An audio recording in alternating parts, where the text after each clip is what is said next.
Esto es Red Más Noticias.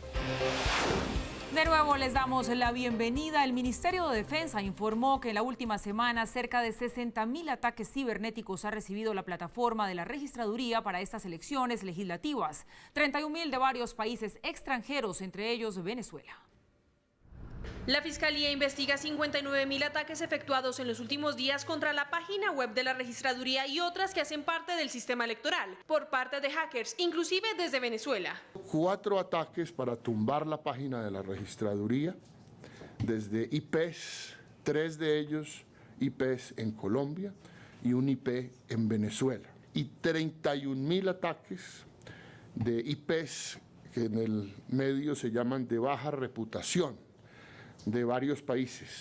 Sobre los 31.000 ataques a las plataformas web provenientes del extranjero, hay investigaciones para determinar la procedencia exacta de los mismos. Esa información no se adquiere automáticamente, nos dice que está por fuera de Colombia, pero no nos dice automáticamente los orígenes. Estamos en esa investigación. Ha habido, como se ha reportado en México, como se ha reportado en Brasil, ataques muy importantes. Vamos en cerca de 60.000 ataques cibernéticos en la última semana. Sobre la seguridad en el país por los comicios, el ministro anunció que los uniformados están listos y se concentrarán en algunas zonas de riesgo alto y medio. Eso quiere decir que tenemos en los 13 municipios de acción prioritaria, de riesgo prioritario, 12 municipios de los 13 están en norte de Santander. El Carmen, Acarí, Cañas, San Calixto, Sardinata, Teorama, Tibú, El Tarra, Ábrego, Bucaracica, Convención y La Playa. Y uno en el Cauca. Para este domingo estarán a disposición de esos actos electorales 116.000 hombres y mujeres de la fuerza pública, de las cuales 66.000 son de las fuerzas militares, 56.000 del ejército, 6.000 de la armada y 4.000 de la Fuerza Aérea y 50.000 hombres de la Policía Nacional. Según el registrador nacional, serán habilitadas 103.000 mesas de votación en todo el país. Estamos a muy pocos días de las legislativas, Mauricio, y este es el panorama. Esta información que hoy hace pública el ministro de Defensa, pues la verdad es que habla de esas nuevas amenazas a las que hoy tienen que enfrentarse los estados, a las amenazas cibernéticas que se convirtieron en esas nuevas armas con las cuales se genera caos, se desestabiliza y dejan en evidencia las vulnerabilidades de los países. Paula, lo que deben estar los televidentes preguntándose en su casa mientras comen al ver esta nota es, ¿entonces están en riesgo las elecciones, los resultados electorales, sí o no? Pues por supuesto no sabemos si sí o si no, pero hay elementos a favor de una hipótesis y elementos que permiten decir por lo menos no estarían totalmente en riesgo. Desde el punto de vista de la hipótesis que dice esto no es ciencia ficción, acuérdense ustedes de dos cosas. Primero, la influencia rusa en las elecciones de Estados Unidos a partir de ataques informáticos, de lograr hackear correos en el Partido Demócrata, de lograr extraer información muy sensible de la campaña de Hillary Clinton, de hacerla pública y de terminar, aparte de eso, incidiendo de otra manera también en las elecciones. Pero ese elemento fue fundamental. Si en Estados Unidos pasa y en los correos del Partido Demócrata de Estados Unidos pasan, pues uno no diría que aquí necesariamente no puede pasar. Pero en segundo lugar, ustedes recordarán que en enero de este año revelamos cómo un ex subsecretario de Defensa de Estados Unidos, Frank Mora, terminó diciendo que Rusia, en este caso, ustedes oyeron al ministro de Defensa, no habla de Rusia, estoy poniendo unos ejemplos para ilustrar la posible gravedad de esta situación, que Rusia estaría buscando incidir en elecciones en América Latina y mencionó en concreto a México y a Colombia, a través de lograr interceptar redes sociales y hacer distintas acciones en las redes sociales. Hasta allí capítulo Rusia para decir sencillamente que esto no es ciencia ficción, que esto puede suceder. Desde el punto de vista de por qué no debemos estar tan intranquilos o por lo menos armar escándalo mientras se ponen las alertas respectivas dentro de la registraduría. Por una parte, recuerden ustedes que en el plebiscito pasado también hubo muchos ataques cibernéticos a la página de la registraduría y salieron bien los resultados, salieron finalmente a tiempo y salieron, por lo menos hasta donde sabemos todos los colombianos, de una manera que terminó siendo contundente en términos de cifras. Ya otra cosa será el proceso político que se generó a partir de allí. Pero en segundo lugar, recuerden ustedes cómo es el proceso de los votos en Colombia. En una mesa de votación Se cierran las elecciones, se cuentan los votos, se termina haciendo ese conteo, se verifican las planillas, se guarda ese material, ese conteo termina yendo a registraduría, pero queda el material físico, Paula, para hacer reconteo, salvo que se lo terminen tumbando como sucedió con el partido Mira, que usted recordará que hace 3 semanas terminamos registrando eso, pero supongamos que eso no va a pasar.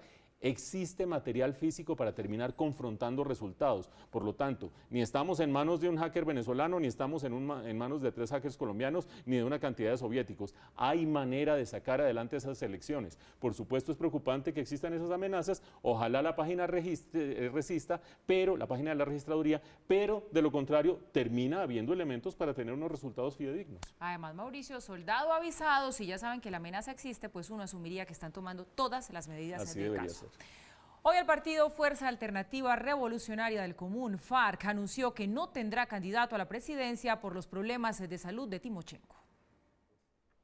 Luego de que Rodrigo Londoño fue sometido a una cirugía de corazón abierto, el partido La FARC decidió renunciar este jueves a su carrera presidencial. Tras la cirugía practicada en el día de ayer, unidas a las ya señaladas sobre los rasgos de la contienda electoral, nos han llevado a declinar nuestra aspiración presidencial. El partido se refirió a la suspensión de campaña y responsabilizó de los ataques al Centro Democrático. Por los ataques de que fue objeto nuestro candidato presidencial Rodrigo Londoño, Timo, instigados por sectores del Centro Democrático, los cuales amenazaron su integridad personal y nos llevaron a pensar que se podría estar fraguando un magnicidio. Sin embargo, los miembros del partido indicaron estar dispuestos a continuar en los diálogos políticos tras las elecciones de este 11 de marzo. Dado que tendremos una bancada en el Congreso de la República, esa bancada desde luego que velará por el control político que hay que hacer en el Congreso en relación con las políticas del nuevo gobierno. La FARC aclaró que Timochenko no será reemplazado y no presentarán un candidato para las elecciones presidenciales de mayo. Por su parte, algunos candidatos se pronunciaron sobre la decisión de las FARC de declinar su participación en la campaña presidencial. Otros escribieron su campaña y algunos aprovecharon la coyuntura para evidenciar sus propuestas en torno a la mujer. Marta Lucía Duque Ordóñez y Pinzón se manifestaron con respecto al pronunciamiento de las FARC de no seguir con su candidato presidencial. Bueno, yo creo que se están retirando de una candidatura presidencial porque vieron que el pueblo colombiano no les va a dar su apoyo, que el pueblo colombiano no les come cuento, como se dice coloquialmente. Yo primero respeto por todos los temas de salud. A mí lo que me parece es que en este país no podemos tener candidatos a la presidencia que lo que tengan para mostrarle al pueblo colombiano es su larga trayectoria criminal. Timochenko nunca ha debido ser candidato presidencial. El episodio de salud evitó que se creara el peor precedente de la historia política del país. Primero, nunca debió participar en una candidatura a la presidencia. Pero segundo, ya que estamos hablando de salud, el próximo presidente de Colombia tiene que tener las condiciones médicas apropiadas para poder atender la responsabilidad de ejercer la autoridad en todo el territorio nacional. De la Calle habló en la Universidad de La Sabana de la enorme deuda que tiene el país con las mujeres en Colombia. Petro, por su parte, se reunió con el secretario general de la OEA, Luis Almagro, y en su cuenta de Twitter, trinó. Hoy me reuní con Petro Gustavo, quien solicitó que Comisión Electoral de OEA en Colombia brinde cobertura en ciberseguridad y tenga sólida presencia. Coincidimos con el candidato en que los recientes hechos ocurridos contra él sean investigados y esclarecidos. Piedad Córdoba inscribió su candidatura en la Registraduría Nacional el día de hoy. Bueno, se veía venir un poco, Mauricio, esta renuncia de Timochenko como candidato. Lo que sí no estaba muy claro era que ya el partido de la FARC fuera a retirar esa aspiración presidencial como tal.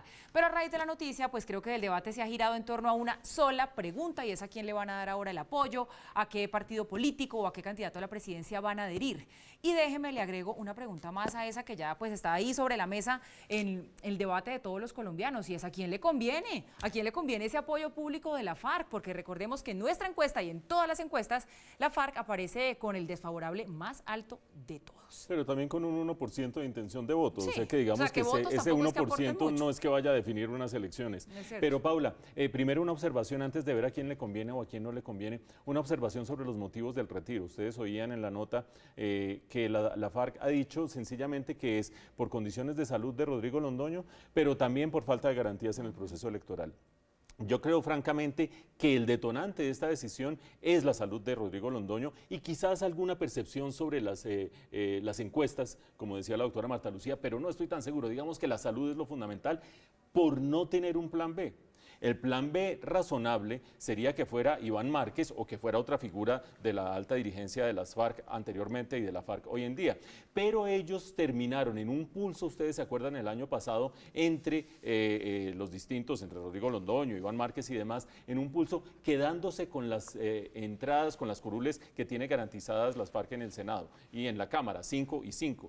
Ellos se quedaron, digo ellos, Iván Márquez y demás, y dejaron a Rodrigo Londoño como candidato sabiendo que quizás no tenía mucha probabilidad. Hoy en día ninguno de esos altos dirigentes de las FARC va a terminar cediendo la curul que tiene asegurada por ir a jugarse un 1% en las elecciones. Y de allí para abajo no había con quién reemplazarlo. Entonces yo creo que esa es la principal razón. Ahora, ¿a quién favorece y a quién no favorece? Pues ustedes dirán, por más 1% que sea, a nadie se le niegan esa cantidad de votos. Seguramente hay dos lecturas para ver a quién favorece. Imelda Daza, a quien ustedes vieron candidata a la vicepresidencia, nunca terminaron inscribiendo la candidatura, por lo tanto no fue formal, pero su segunda en ese boleto potencial estaba diciendo hoy durante todo el día que ellos favorecen cualquier candidatura que termine generando un buen ambiente para el cumplimiento del acuerdo. Es decir, de las 6 potenciales grandes que hay en este momento sobre la mesa, quedarían 4 bajo esa condición. Gustavo Petro, Piedad Córdoba, Humberto de la Calle y Sergio Fajardo, que han dado su apoyo claramente al proceso sin ningún tipo de miramiento.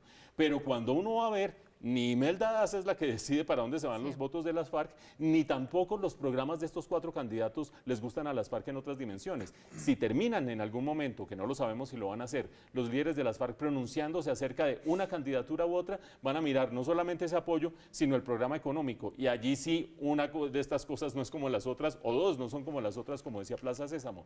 Son muy distintas las candidaturas de Fajardo y de la Calle de las candidaturas de Piedad Córdoba y de Gustavo Petro. Por lo tanto, yo creo que van a dejar en libertad y van a terminar diciendo que se vote por quien sea. Y todo ese caudal quizás iría para Gustavo Petro, pero con un problemita encima. Y es que antes Gustavo Petro estaba un poquitico hacia el centro comparado con Timochenko. Hoy en día quedó en la extrema izquierda. Claro, esto lo lleva a la extrema izquierda. Bueno, recordemos que se quedan sin candidato a la presidencia, Mauricio, pero que igual participación en política sí van a tener garantizadas sus curules en el Congreso, así que allí van a estar ejerciendo política. Así es. Con video de cámara de seguridad, la Fiscalía General de la Nación identificó a las personas que atacaron la caravana del candidato presidencial Gustavo Petro. Con esas evidencias, la Fiscalía descartó por completo que al candidato le hubieran disparado con armas de fuego. Se trata de las imágenes de por lo menos 70 cámaras de seguridad de la ciudad de Cúcuta, en donde el candidato se encontraba el pasado 2 de marzo. Estos videos van desde el momento en que llega a la ciudad de Cúcuta el señor Petro. En los videos analizados por expertos investigadores del CTI, se estableció que a la caravana del exalcalde de Bogotá no le dispararon en ningún momento, pero que sí fue atacada con piedras de gran tamaño. Queda científica y fácticamente demostrado que no hubo armas de fuego. El análisis además permitió identificar los rostros de quienes serían los responsables de las agresiones. Es evidente, por ejemplo, que hubo un daño en el vehículo en que se transportaba, y ese es un daño que da lugar en bien ajeno a la tipificación de una conducta penal. Frente al tema, el fiscal general de la Nación señaló que las declaraciones del exalcalde de Bogotá en cuanto a una supuesta falta de garantías electorales en Colombia son irresponsables. Las imágenes hablan por sí solas.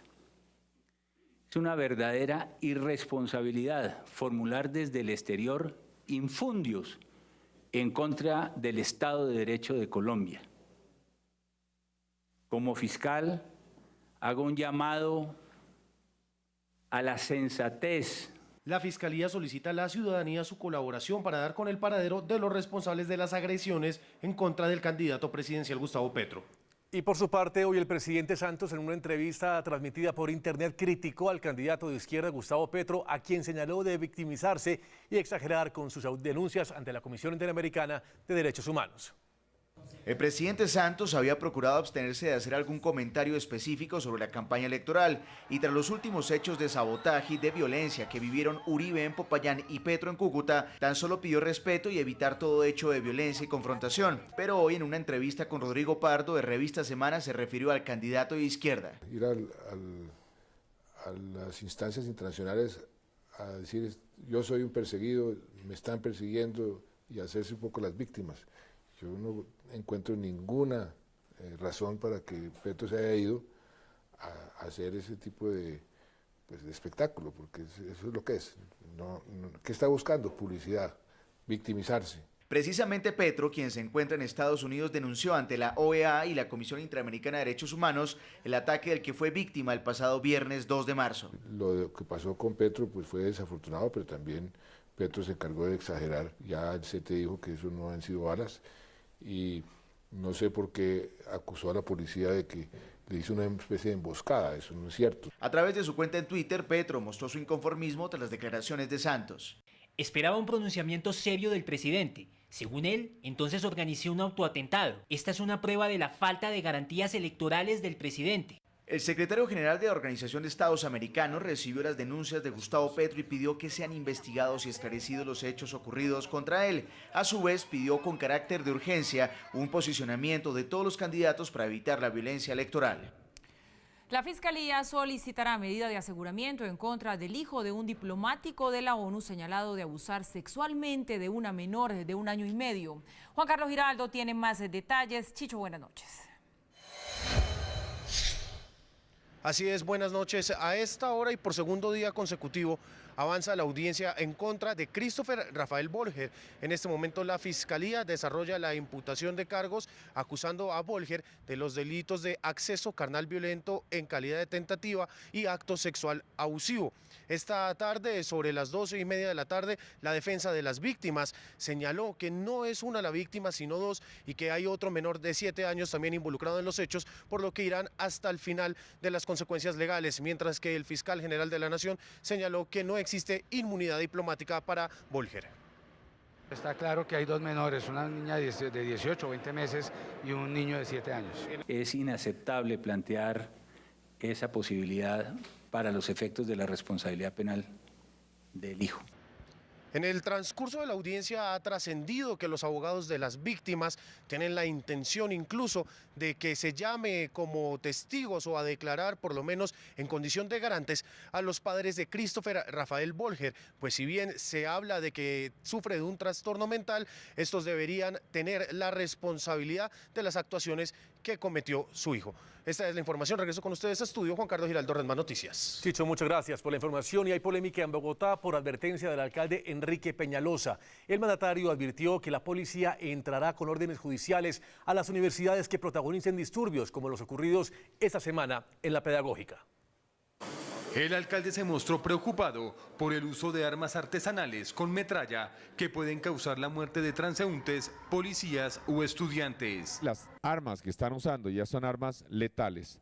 Y si es del caso, nosotros vamos a intervenir y si es del caso, entraremos a la universidad en futuras ocasiones. Todo lo que se haga será, por supuesto, con una orden judicial y demás, pero por supuesto se está haciendo los trabajos de inteligencia. Peñalosa aseguró que la investigación por los disturbios en la Universidad Pedagógica está en manos del CTI de la Fiscalía. Es preocupante que estos sean los que posteriormente van a ser los maestros de nuestros niños, porque son los estudiantes de pedagogía y demás. El anuncio abrió el debate sobre los límites de la llamada autonomía universitaria que le impide a la fuerza pública entrar a los campus universitarios sin orden judicial. Si la justicia tiene evidencias de que hay grupos criminales dentro de las universidades, pues tiene que estar allá, porque en ningún lugar la autonomía universitaria, la ley de autonomía universitaria, ni la Constitución dicen que eso es autonomía para que se delinca dentro de las universidades. En el Consejo de Bogotá se pidió no estigmatizar a toda la comunidad universitaria por los hechos de vandalismo en la Pedagógica. A veces incluso puede ser que no sean estudiantes, sino que personas que están utilizando las instalaciones de la universidad para cometer este tipo de crímenes o este tipo de disturbios. La administración distrital y especialmente la Policía Nacional tendría que previamente, estar muy bien asesorado y con el cumplimiento de todos los requisitos para que no se vaya a violentar la autonomía universitaria. El martes, 4 jóvenes sufrieron la amputación de sus manos y dedos por la manipulación de artefactos explosivos de alto poder en un salón de clases. Colombia no logró una declaración de respaldo por parte del gobierno de los Estados Unidos para asegurar su ingreso a la OCDE en abril. Vamos con nuestro corresponsal en Washington, Jaime Moreno, quien tiene más información. Jaime, buenas noches. Hola Paula, muy buenas noches. Sin un resultado concreto que conlleve el apoyo de Estados Unidos a Colombia para el ingreso a la OCDE en el mes de abril, terminaron las reuniones que sostuvo la ministra de Comercio y el ministro de Hacienda con autoridades comerciales de los Estados Unidos y con empresarios. Al término de la reunión con el equipo técnico de la oficina del representante comercial de los Estados Unidos, la ministra de Comercio María Lorena Gutiérrez fue consultada sobre la postura que asumirá Estados Unidos en la reunión del Comité Comercial de la OCDE en abril, donde se decidirá el ingreso de Colombia a esta organización. Eso es una decisión del comité en abril de la OCDE, obviamente ellos no van a decir nada al respecto. Nosotros estamos, al igual que se ha hecho con otros países, estamos explicando los avances de Colombia, la importancia que es para Colombia la OCDE. El asunto es el siguiente: Colombia ya fue aceptada en 21 comités, pero le faltan los de trabajo, desarrollo económico y de comercio. Este último tiene una reunión en abril, pero sin el respaldo de Estados Unidos es poco probable que acepten a Colombia. Lo que usualmente sucede es que el resto de los integrantes de la OCDE esperan a conocer la postura de Estados Unidos y se suman a ella. Las condiciones de Estados Unidos para darle el visto bueno a Colombia son las siguientes: eliminar el control de precios a los medicamentos y acabar con el programa de chatarrización de camiones porque afecta a los fabricantes estadounidenses. La respuesta de la ministra de Comercio es que Colombia no cederá a estas peticiones. No, o sea, estas son las políticas del gobierno, lo que tenemos es claramente que aclarar, claramente, y lo digo así, claramente aclarar unas dudas que ellos tenían sobre algunos procedimientos y en eso estamos. Las condiciones de Estados Unidos hacia Colombia son motivadas en las quejas presentadas por las farmacéuticas y las empresas del sector industrial de los Estados Unidos. Mire, estamos en un diálogo con los empresarios, al igual que lo hacemos en Colombia, es oyendo cuáles son sus preocupaciones, mirando qué temas tenemos que solucionar en temas comerciales. Nuestro propósito siempre en el gobierno ha sido hacerle la vida más fácil a los empresarios, tanto los colombianos como los internacionales. Colombia lleva 5 años en el proceso de ingresar a la OCDE y la reunión de abril es el último chance que tiene el presidente Juan Manuel Santos para que Colombia entre a esta organización. Si esto no ocurre, será tarea para el próximo gobierno. Información desde Washington, Jaime Moreno para Red Más Noticias. El presidente Juan Manuel Santos se mostró confiado en que Colombia logrará ingresar a la Organización para la Cooperación y el Desarrollo Económico, que agrupa a 35 países miembros y es considerado el grupo con las mejores prácticas económicas del mundo. Estamos tratando de ver si en los últimos comités logramos cumplir con esa condicionalidad que tiene la OECD. Hemos hecho una tarea muy importante, nos ha servido muchísimo, ya estamos en 21 de los 23 comités. Si logramos o no ingresar el mes entrante o entre 3 meses, pero eventualmente tenga la seguridad de que sí vamos a ingresar. Mauricio, ¿qué es lo que está pasando con el ingreso de Colombia a la OCDE? Explíquenos usted, porque hay un momento en el que uno cree entender y después se pierde. Hay 3 asuntos que lo están haciendo tambalear: precios y patentes de medicamentos y chatarrización. ¿Es así? Sí, y algún tema laboral además que ya le voy a entrar a detallar, pero primero para que los televidentes tengan en cuenta el contexto de esta noticia, el tema de la OCDE. Sí. La gente suele decir, no, es que la OCDE, estos 35 países son los países más ricos del mundo, y de cuándo acá Colombia se puso de igualado y de arribista a tratar de meterse entre los países más ricos del mundo cuando no llegamos ni siquiera a los 50 primeros. No, como lo decía Juan Pablo cuando presentaba la nota, la OCDE es un club, sí, exclusivo, sí, donde hay muchos países ricos, sí, pero cuya característica central es que son los países con mejores prácticas de política pública, es decir, cuyos lineamientos de reglas del juego para el funcionamiento de la economía son más idóneas, llamémoslo así, de acuerdo con distintos estudios, distintas proyecciones y, por supuesto, distintas ideologías. Alguien aquí podría decir, del panorama electoral que tenemos en este momento, la OCDE es un desastre y ustedes sabrían dónde ubicarlo. Pero yo creo que es muy importante este esfuerzo que ha hecho el gobierno. 5 años pedaleando para entrar a la OCDE. Ustedes oyeron, 23 comités distintos, cada uno cubre un tema distinto. Colombia fue haciendo ajustes para adaptarse a esas reglas del juego de primer nivel en los distintos comités. 21 de los 23 ya nos dieron el visto bueno y nos quedan rondando 2. Uno, el de temas laborales, En particular, la queja en ese caso es asesinatos a sindicalistas, por una parte, por otra parte, derechos de los trabajadores, pero por otra parte, una práctica muy usual en Colombia que es subcontratar o contratar de manera no formal a distintos trabajadores, o por lo menos no contrato a término indefinido. Esas son las tuercas que se trata de ajustar allí para lograr las mejores prácticas. Pero los otros dos temas los mencionaba Paula de manera evidente y explícita.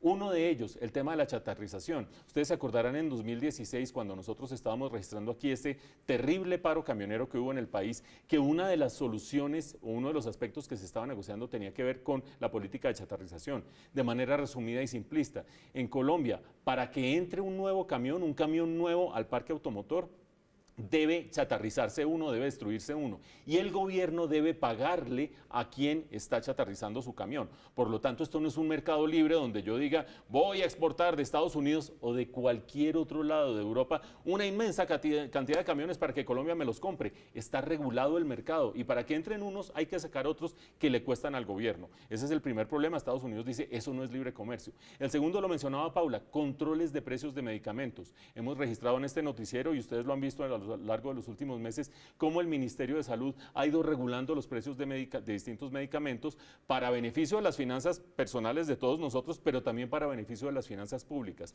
Estados Unidos también dice, los laboratorios grandototes de Estados Unidos dicen, no nos tienen por qué andar regulando los precios de los medicamentos, y tienen que ser mucho más rigurosos en que no nos pirateen o no nos saquen medicinas que nos compitan con las nuestras, que son las de primer nivel. Esos dos temas, el de chatarrización y el de los precios de los medicamentos, son los que la ministra María Lorena Gutiérrez decía, esos no los puede ser el gobierno porque son parte de la política pública. Vamos a ver hasta dónde llega el gobierno. Si su intención de terminar entrando a la OCDE en los 5 meses que le quedan, cuando finalmente ve la luz al final del túnel, o si preservar esas políticas, una de las cuales ha tenido mucha acogida en el país, que es la de los precios de los medicamentos, y la otra, resultado de un terribilísimo paro camionero y del poder de los camioneros en este país.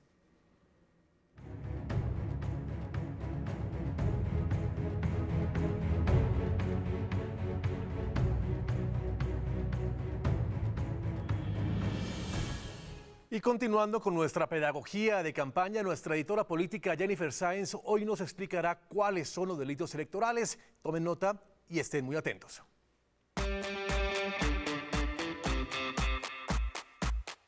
Bueno, el día de hoy les voy a hablar acerca de los delitos electorales. Hay que saberlos, porque acuérdense que el desconocimiento de la norma no lo exime a uno el cumplimiento de ella. Es decir, hay delitos que puede que nosotros ni siquiera sepamos que lo son. Y por eso les voy a hablar, hay muchos, pero tranquilos, solamente les voy a hablar de 5 y son los siguientes. Ojo.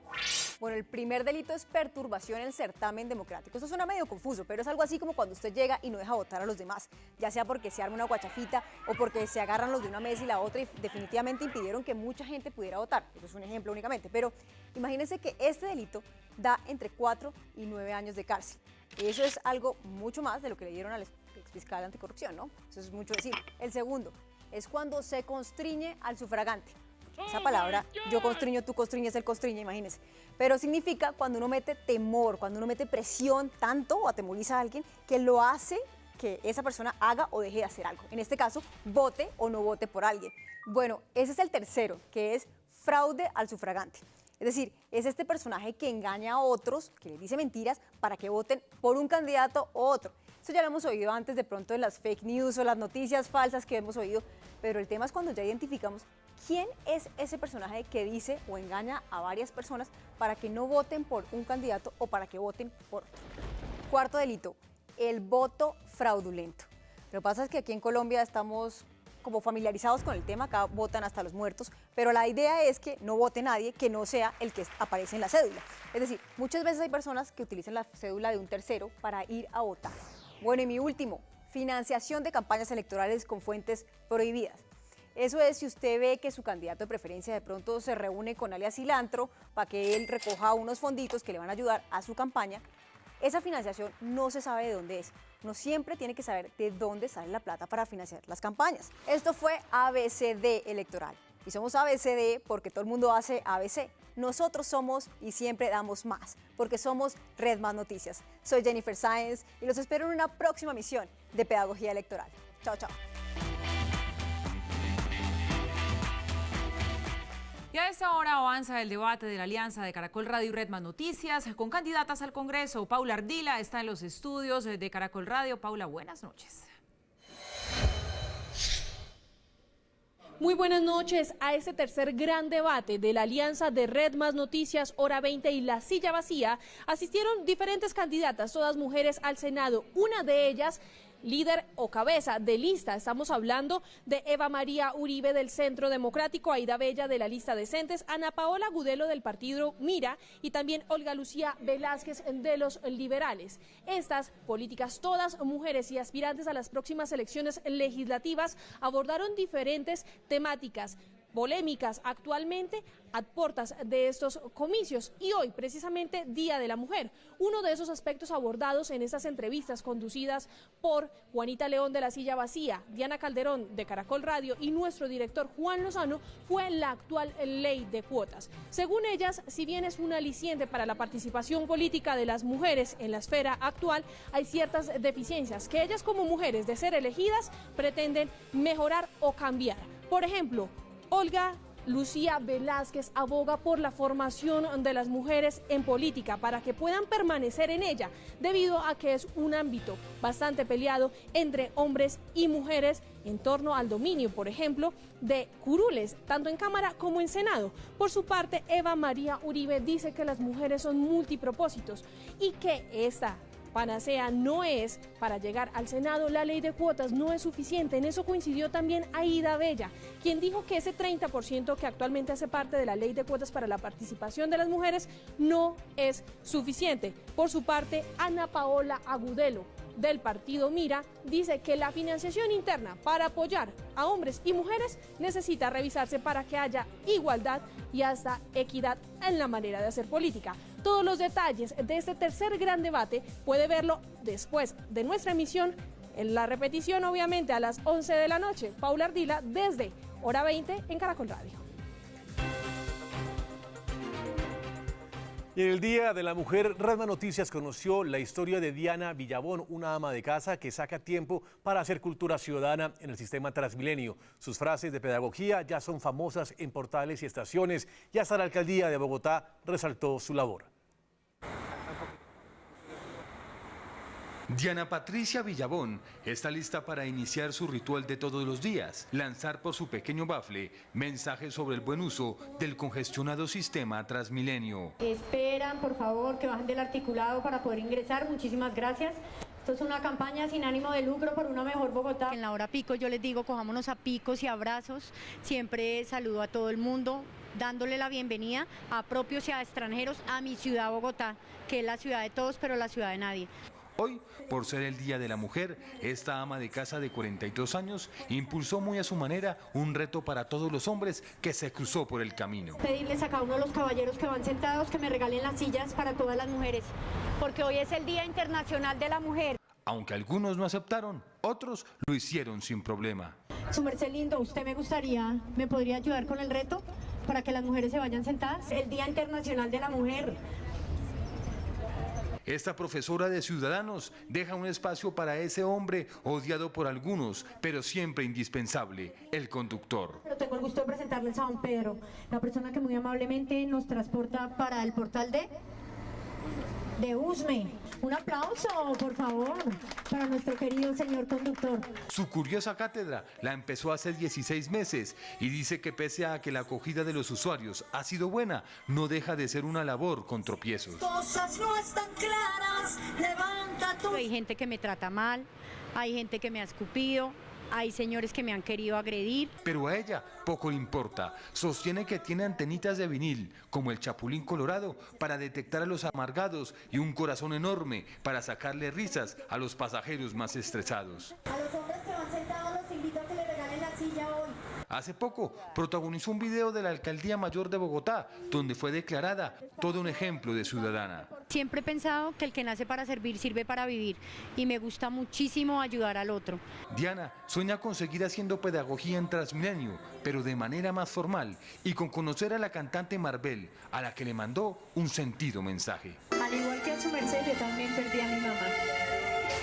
Sin tu amor no sé lo que voy a hacer.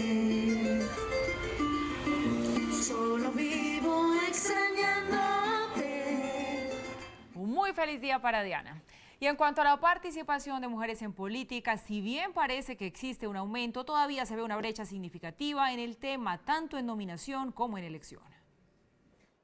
Es cada vez más común ver mujeres liderando procesos políticos en el país. De acuerdo con cifras de la Registraduría Nacional, en 2.265 mujeres se inscribieron como candidatas para Senado o Cámara de Representantes. En 2006, 475, en 2010, 510 y en 2014 las aspirantes fueron 760. Sin embargo, expertos aseguran que el déficit de presencia de mujeres en cargos de poder sigue siendo significativo, pese a la cuota de 30% en las circunscripciones de más de 5 curules en asambleas, consejos y congresos.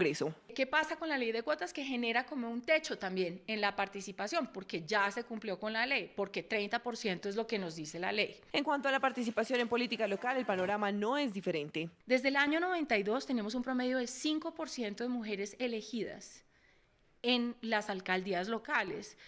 Hemos subido de un 4,37% de nominadas al 8% nominadas, es decir, apenas un 4%. Para Pachón, el tema tiene que ver con reglas, tradición y reclutamiento. Aún falta un cambio cultural y además un reclutamiento muy serio de mujeres por generaciones que nos permita competir con los mismos números que en este momento compiten los hombres.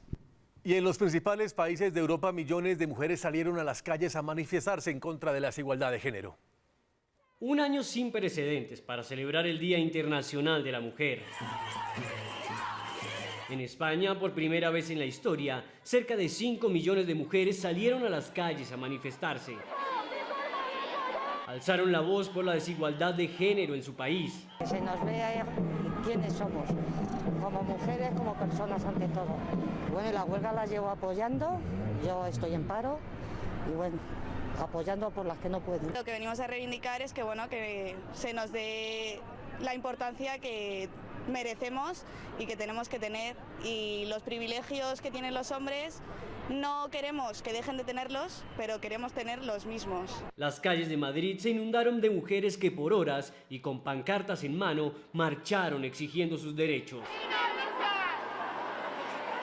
Francia no se quedó atrás. Frente a la Torre Eiffel, cientos de miles de mujeres también salieron a marchar, muchas de ellas en contra de la violencia de género. Todas las mujeres debemos luchar en contra de la violencia y demostrar que todas estamos juntas contra la violencia y que queremos que los derechos sean los mismos entre hombres y mujeres. En el Reino Unido, aunque no hubo manifestaciones masivas para celebrar el Día Internacional de la Mujer, los mensajes de celebridades famosas fueron publicados en los vagones del metro de Londres. Y Turquía, un país de mayoría musulmana, vio cómo millones de mujeres salieron a las calles a luchar por sus derechos, por el fin de la violencia de género y de las violaciones. Todo lo que queremos es libertad. Vivimos en un estado en el que ni siquiera podemos pedir por nuestra libertad. Violencia en contra de las mujeres, violación no solo a mujeres sino a niños, contra cualquier criatura. Solo queremos ser normales, es todo. Con banderas sirias ondeando las calles de Turquía, las mujeres aprovecharon la ocasión para alzar su voz en contra de la violencia a la que las mujeres sirias han sido sometidas. Estamos acá para ayudar a las mujeres sirias que permanecen en prisión.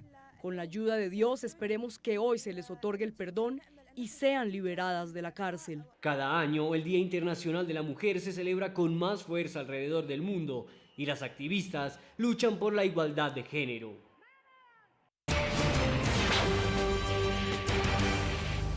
Nuestra invitada de hoy es Katia Rodríguez, gerente de La Bonga del Sinú, el restaurante que desde Montería se desplazó a otras ciudades para llevar comida cordobesa. Dice que la persona que trabaja con pasión y amor, todo lo hace bien.